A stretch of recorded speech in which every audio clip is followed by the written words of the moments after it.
ఎంత వస్తుంది? 2000 కేసీఆర్ ఇచ్చే పింఛనే వస్తుంది మాకు. రేవంత్ రెడ్డి 4000 ఇస్తున్నాడు కదా. వాని మొక్కల మనవయ్య వాడు చచ్చిపోతే పీడ పోతుంది. ఉన్నాడు 2 కొబ్బరికాయలు కొట్టి మొక్కుతాడు.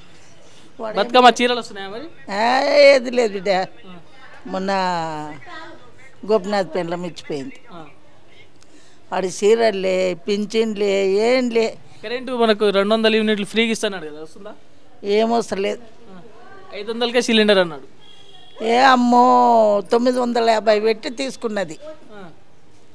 ఏది లేదు బిడ్డ. వాడు ఏం చేస్తలేడు. దానికి నీళ్ళు కూడా సరిగ్గా వస్తలేవు. ఇప్పుడు మనకి మాగంటి సునీతకా లేకుంటే నీ ఓటు నవీన్ యాదవ్? కేసీఆర్కే. కేసీఆర్కేనా? కేసీఆర్కే. ఎవడు చెప్పినా ఎవడు పైసలు ఇచ్చినా తీసుకోము, ఆయనకే ఇస్తాం. కేసీఆర్ ఏం మంచిగా చేయలేదు అంటారు కదా. కేసీఆరే మాకు కొడుకు. ఆయనదే ఏం మంచిగా చేయలేండు. ఆయననే మంచిగా చేసిండు. ఆయన పింఛన్తోటే బతుకుతున్నాం మేము. వాడేం చేసిండు? వాడేం 5 రూపాయలు పెంచలే, 5 రూపాయలు ఇవ్వలేవాడు. దండగా ఏమి ఇయ్యాడు. మన సీఎం పేరు ఏంది ఇప్పుడు? ఎవరి పేరు? మన సీఎం పేరు కేసీఆర్. కేసీఆరే వస్తాడు. సీఎం మన సీఎం పేరు ఏంది ఇప్పుడు? మన సీఎం అంటే రేవంత్ రెడ్డి.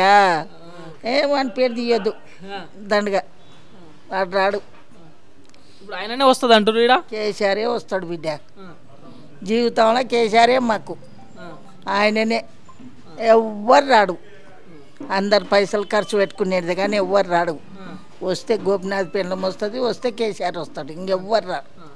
దండగా అందరు చేతి మైలకు ఓడుకునేది.